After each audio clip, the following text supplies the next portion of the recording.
Hi guys! Welcome to our vlog. So for today's video is birthday celebration ni Ate Sam. So ayan yung cake niya from Love Bites. Thank you po ng marami. And then may kasama po siyang cupcake. So ayan, 12 years old na po si Ate Sam. So happy birthday Ate Sam. Thank you Love Bites sa mga sarap at maganda mong cake sa uulitin. So ayan, binubuksan na ni Ate Sam. Halata naman tuwan-tuwa siya sa cake niya dahil nga siya nga ang nagpili ng design nito. So ayan, so yan, pipicturean lang nila. So ayan, picture nga muna dahil nga napaka-instagrammable nung cake ni Samantha. Kaya yun, thank you Love Bites sa napakaganda mong cake.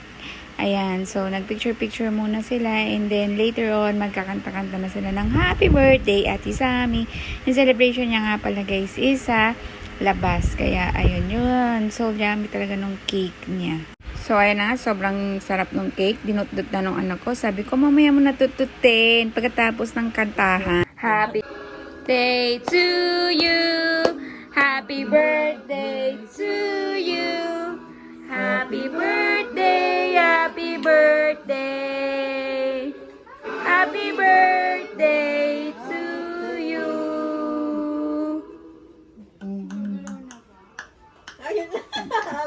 Blow mo na. Blow. Yeah. So, ayan, after blowing ng cake, picture taking ulit with cousins and loved ones. So, ayan. Tapos after neto guys, pupunta na kami dun sa birthday celebration ni Samantha sa labas. So, ayan si Kaide, nakiki-party. Akala mo naman kumakain na. Ayan, papunta na kami sa birthday party ni Samantha. Kakain lang naman kami talaga sa labas guys. So, as you can see, naglalakad kami dito dahil malapit lang sa amin ng mall. As in, 30 minutes walking lang yung mall sa amin. Kaya, ayan, lakad-lakad para pagdating doon, gutom na. O, diba? So, walking lang kami kasama ko dito, yung mga bata, si Samantha at saka yung mama niya. Tapos yung iba, habol na lang dun sa kakainan namin. So, ayan, nandito na nga kami sa Uptown Mall. Dito nga pala kami kakain, guys. So, ayan, sabi ko nga, diba, na malapit lang sa amin tong Uptown Mall. 30 minutes walking. Kaya, mas convenient sa amin na dito kumain. At mamasyal sa Uptown Mall. So, open na pala dito, guys. Halos lahat ng store dito open na kasi nga back to normal na. Habang naglalakad kami, nakasalubong namin tong kapatid ko. Kasama rin pala siya sa kakain dito sa Uptown Mall. So, ayan, halos kompleto na kami. Papunta na kami dun sa venue.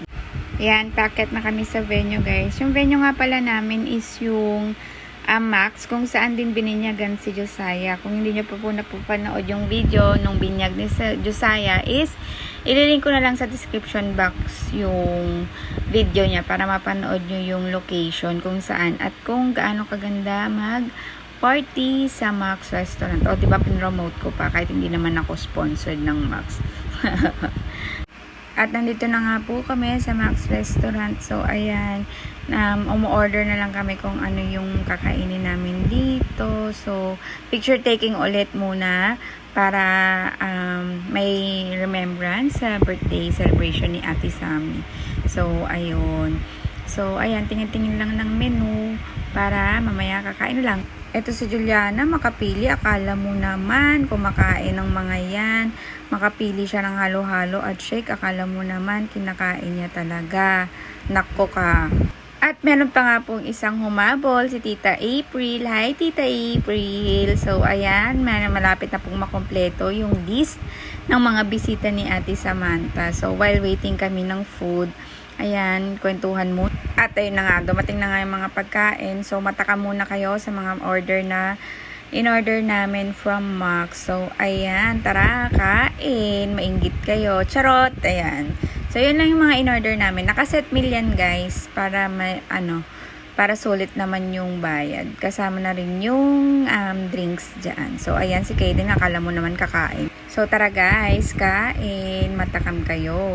So, ayun na nga, humabol pa si Mamotela at ang ending, ayan, nabusog mo kami, Ate Sammy. Maraming salamat sa pakain mo sa amin sa Max.